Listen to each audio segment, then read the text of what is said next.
I've just got to share what I found in Ezekiel the other day because I keep getting excited about it. In chapter 1, Ezekiel has this amazing vision of heaven, of the fiery seraphim and the throne of God and the fiery light. And his response is to fall flat on his face before God.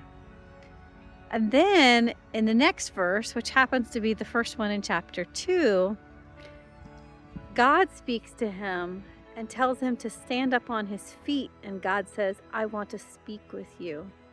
And then in verse 2, it says, the Spirit entered into him and enabled him to stand up and hear the voice of God. And as I read that, I suddenly saw how this is an amazing picture of how our relationship with God works for it to work properly. The more we see and are amazed by and in awe of God and all that He is, the more our response, our natural human response in our own power, becomes nothing more than just to simply fall on our face in worship, acknowledging that He is everything and so far above and beyond anything that a human can comprehend or even handle, that awe and reverence and oh my goodness kind of a feeling is the only response that we in our humanness can really have. Actually, if we're not having that response in our humanness, then we haven't really seen God for who He is. We haven't really got the revelation of who God really is. But then when we do have that response, then God does what He said to Ezekiel. God says what He says to Ezekiel. He says, now stand up and let me speak with you.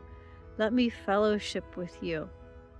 But Ezekiel couldn't in his own power, so God's Spirit entered into him to enable him to do that. And it's the same with us. When we fall on our faces in reverence before God, when we are amazed and overwhelmed by all that God is, and we respond properly in awe and reverence and humility and respect and just being overwhelmed, then God sends His Spirit into us so that with His power, we can stand in His presence and we can talk with Him and hear His voice and fellowship with Him. And that's just so amazing to me to see how that relationship, that interplay between us and God is actually visualized in that vision that Ezekiel had. So I hope that maybe a few of you find that as exciting as I did. God bless.